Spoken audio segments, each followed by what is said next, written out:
For this media analysis project, I decided to focus on music videos and how music videos can affect their audiences, both in how their audience sees themselves, how they perceive themselves in comparison to other people in society, and just the overall effect that music videos have on their audience.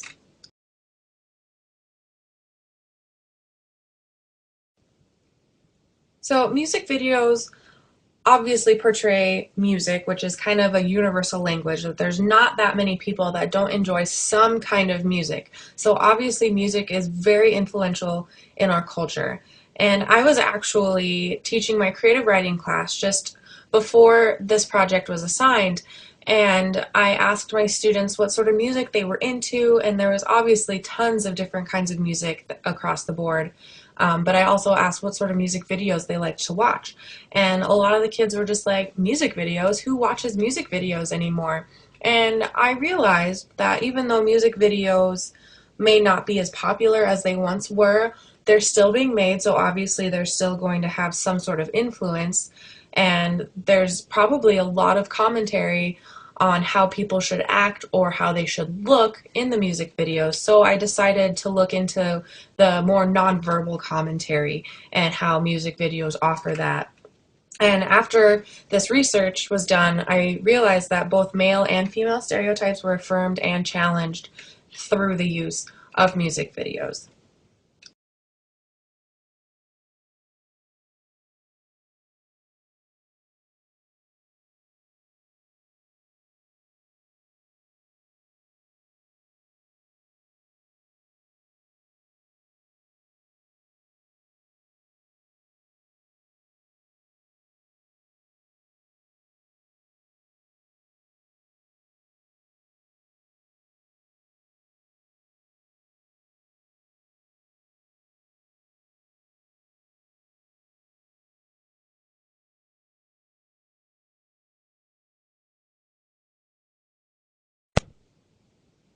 The main questions that this research focused on were: what effects do music videos have on adolescents developing sexuality and identity? How do music videos affect adolescent self-esteem and bodily perception? Is there a specific genre of music or music videos that affects students more than others? And what can or should educators do with this information?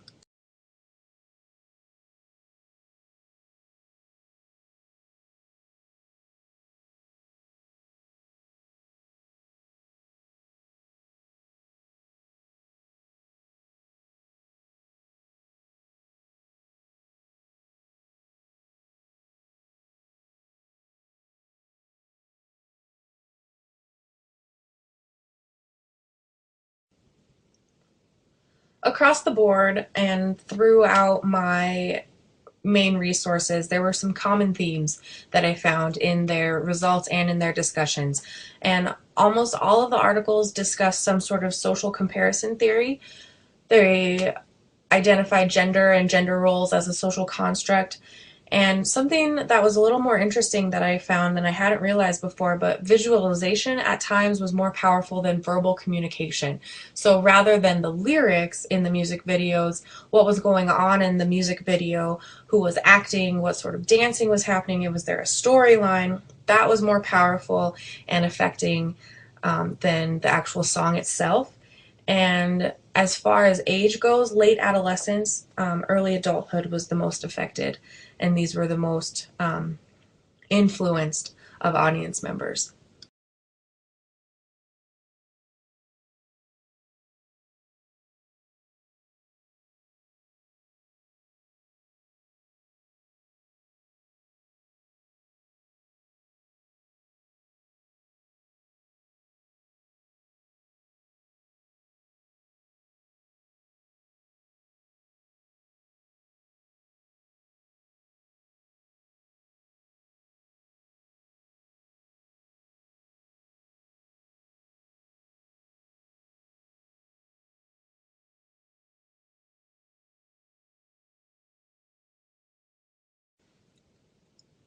In its most basic definition, social comparison theory is a comparison between the self and others.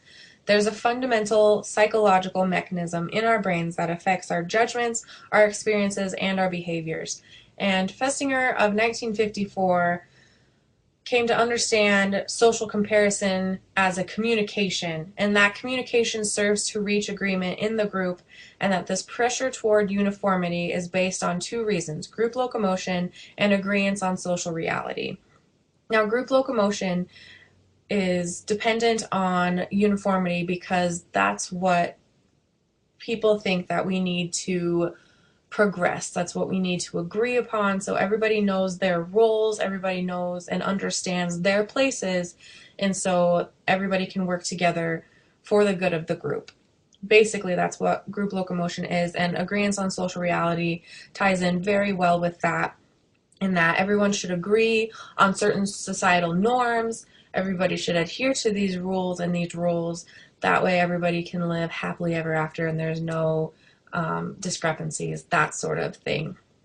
But along with his definition and dependence on communication, Festinger came up with 9 primary hypotheses. And I picked the 2 that were most applicable to my research, but I would suggest that everyone look up the other 7 because they are very interesting, and I think it would be beneficial for us as educators to be able to go through these hypotheses and see kind of where our students are landing. But the 2 that I chose for this research are: there exists in the human organism a drive to evaluate his opinions and his abilities, and any factors which increase the importance of some particular group as a comparison group for some particular opinion or ability will increase the pressure toward uniformity concerning that ability or opinion within that group. And I think after going through the material for this course, these hypotheses can be applied to the multicultural classroom, especially because students are constantly comparing themselves to others. So especially with the dilemmas that we have seen in this class, there's a lot of compare and contrast between the children of color, the children that come into the classroom and cannot speak any English. There's always going to be some sort of comparison. So if we as educators can identify where these needs are coming from, what sort of basic human need is pushing on our students, then we can build a little bit of empathy and we can build that understanding and try to get to the very base of the problem and how we can help them the most. So having these in the back of our minds, I think, would be very important as multicultural educators, and being culturally responsive, because though they may come from other places, they may not speak our languages, we're all human beings, and at our very basest, we're going to function under social comparison theory in some way.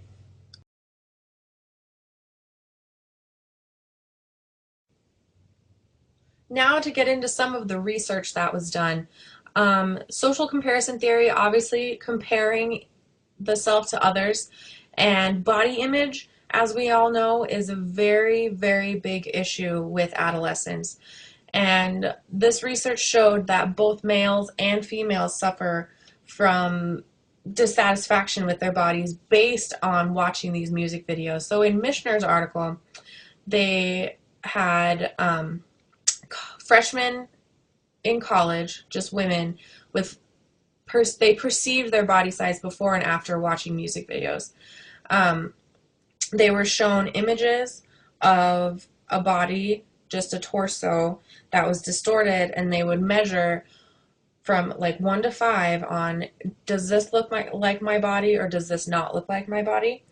So the distortion would obviously, it would be a smaller, a thinner body versus, a larger body. And so the women would measure before and after they watched the music videos where they felt that their body was best represented. And after being exposed to the music videos that were primarily objectifying of women, the women with low self-esteem perceived their own body size as bigger, and then the women with higher self-esteem remained unaffected. So I thought that was very interesting, that low self-esteem truly does affect how we compare ourselves to others, but the women with a higher self-esteem or a higher and a greater sense of self were largely unaffected by the music videos, though they did report disliking the objectifying music videos more than the music videos that did not have objectifying material.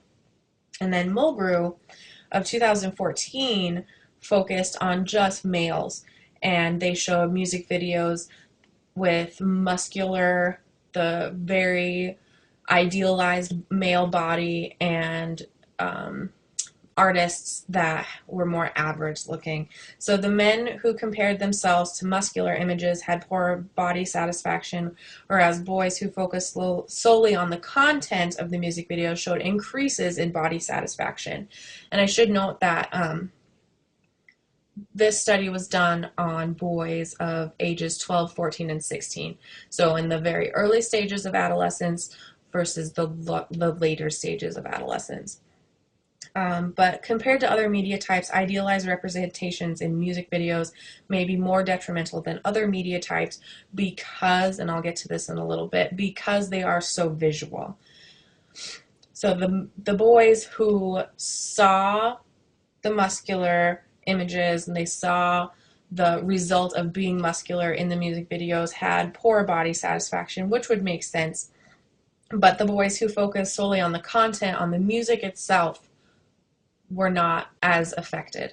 So here it basically is just saying that self-esteem really does make a huge difference when it comes to how we process and how we absorb what the media is giving us.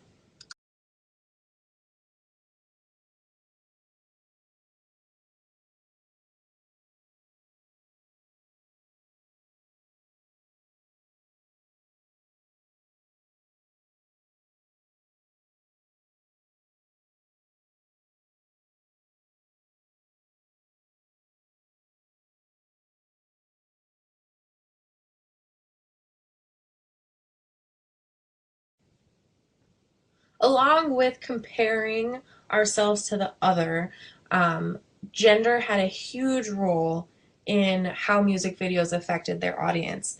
And so gender showed up as a social construct, which may not be a concept that is super surprising by any means. But like I said earlier, I was kind of focusing on the nonverbal side of things, on how gender can be conveyed nonverbally. And Goffman of 1976 found 5 ways in which nonverbal messages were given, how they portrayed information about gender through visual images. And that was superior social rank, feminine touch, function ranking, ritualization of subordination, and license withdrawal. And so superior social rank, which you can see obviously by the picture in the right-hand corner of Robin Thicke and the girls, is that men are traditionally and more frequently put in positions of power. They usually are in some sort of active occupational role in music videos, while women are just provocatively clad, like in this image, as well as they usually are just at home. So just the simple and the simplicity of what roles the men come up with, or the men are put into in the music videos, is a nonverbal message. And feminine touch is another important one, and that is what Ariana Grande is doing in the top photo, is where they're just touching themselves gently. It doesn't have to be sexual, but it's always going to be, it's something that's sort of submissive, something that kind of shows them that their demeanor is calmer, their demeanor is much more gentle and fragile than that of men's. Function ranking is very similar to the superior social rank in that men basically have more power than women in music videos.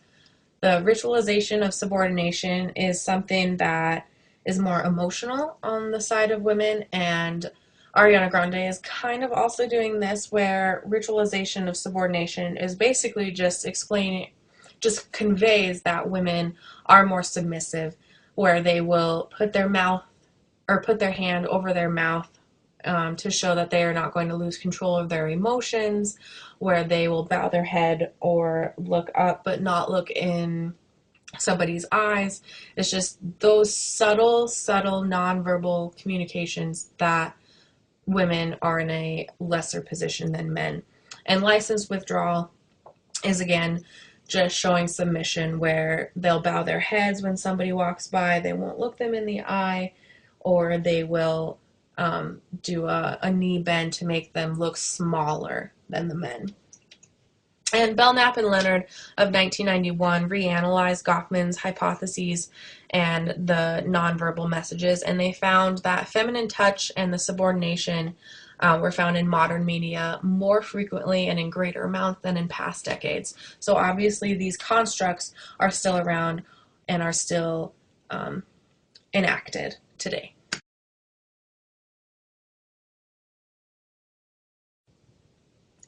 Van Ouston also did a study on how gender was enacted, and they found that content affects boys and girls in different ways because what adolescents take from content depends on what is normal for their gender. So obviously, if there are the different roles in society, there are going to be different roles in music videos, and how that is presented, the boys are going to focus more on what men are doing in music videos, and girls are going to focus more on what women are doing in music videos.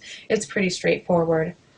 And then Wallace of 2011 defined a gender socialization. So that's a process where the media provides acceptable notions and models of masculinity and femininity.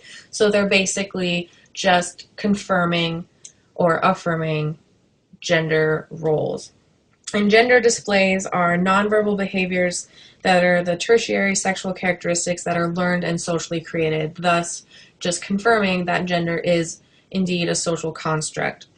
And people become gendered through multiple complex processes, both conscious and unconscious, but the media is absorbed, reflected upon, and imitated, and that is how we kind of recognize gender through the media.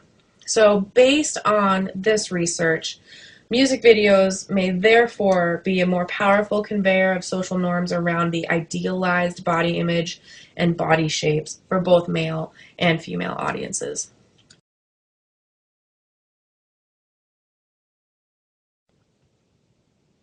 One of the most interesting things that came out of this research was that the visual was more important or more influential than the verbal. And that's what Wallace of 2011 focused on in her research, is that she focused on the nonverbal communication of both male and female artists. So she focused on who was in the lead in these music videos. And the results that they found were not surprising by any means. She found that the most significant gender displays by women were sexual in nature, like women wore provocative clothing and men wore neutral clothing. Men were more likely to engage in aggressive acts. But what was truly interesting and kind of shocking for me, actually, is that the male-fronted videos were more frequently showed on TV than female. So to collect the data and for their research, they recorded during prime time of music videos for 3 weeks on 2 different TV channels. And during that time, 82 unique videos were shown. So those are the videos that were never repeated, or they were repeated over and over again. But 65 of those were of male performers and only 17 were of female. And I just found that overwhelming. That's a huge discrepancy.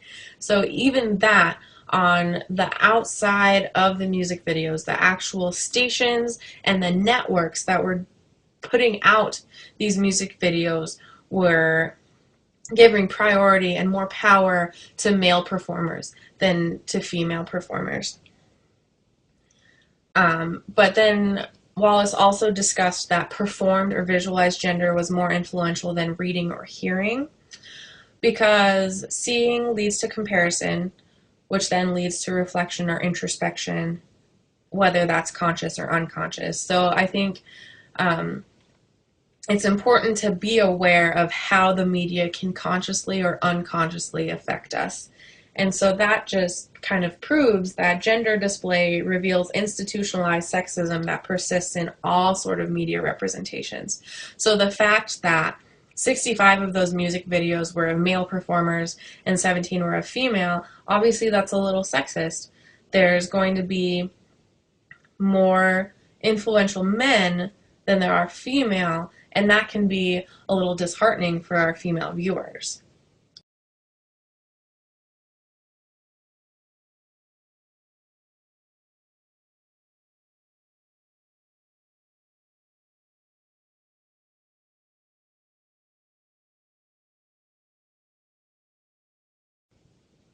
So basically, media consumption is an integral part of the adolescent experience. There's no way to get students away from taking in this amount of media.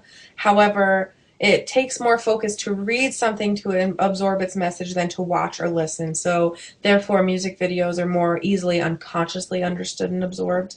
Um, and music videos can be an important mechanism underlying the processing of media images and producing body dissatisfaction in males and as well as females.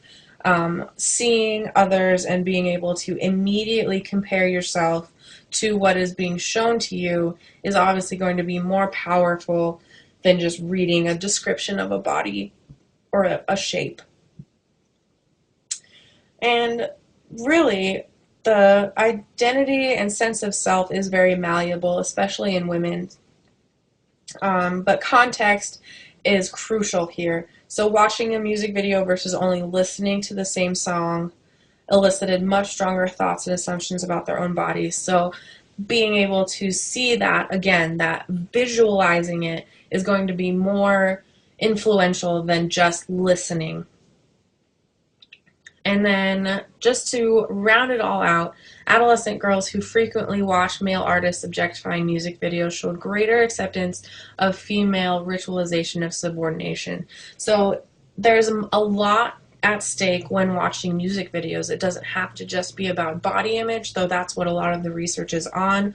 Obviously, watching other women submit to men's demands or just be there for men's pleasure is going to get out to these female audiences, and they're going to think that that's okay because that's what all of the music videos are doing. So this media really has a lot of power over its audiences and how audiences really perceive themselves in comparison and in regards to others in society.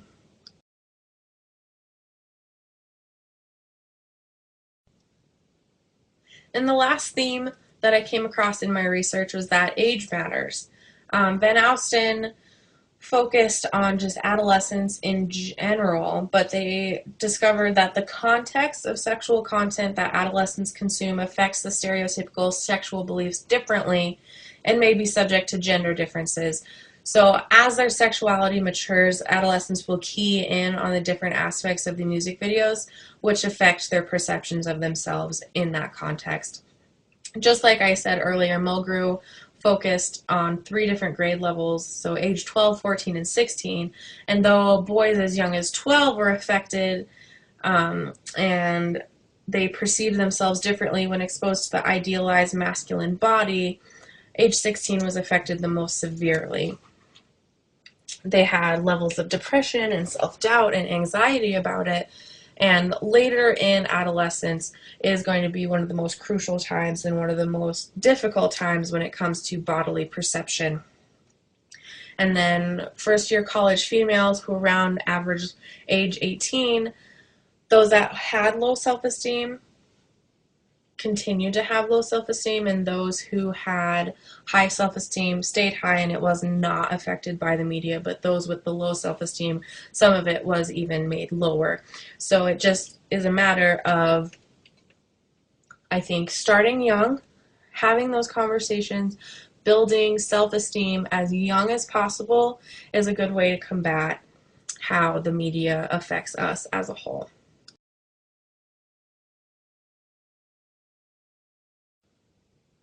So what does all of this information mean for educators?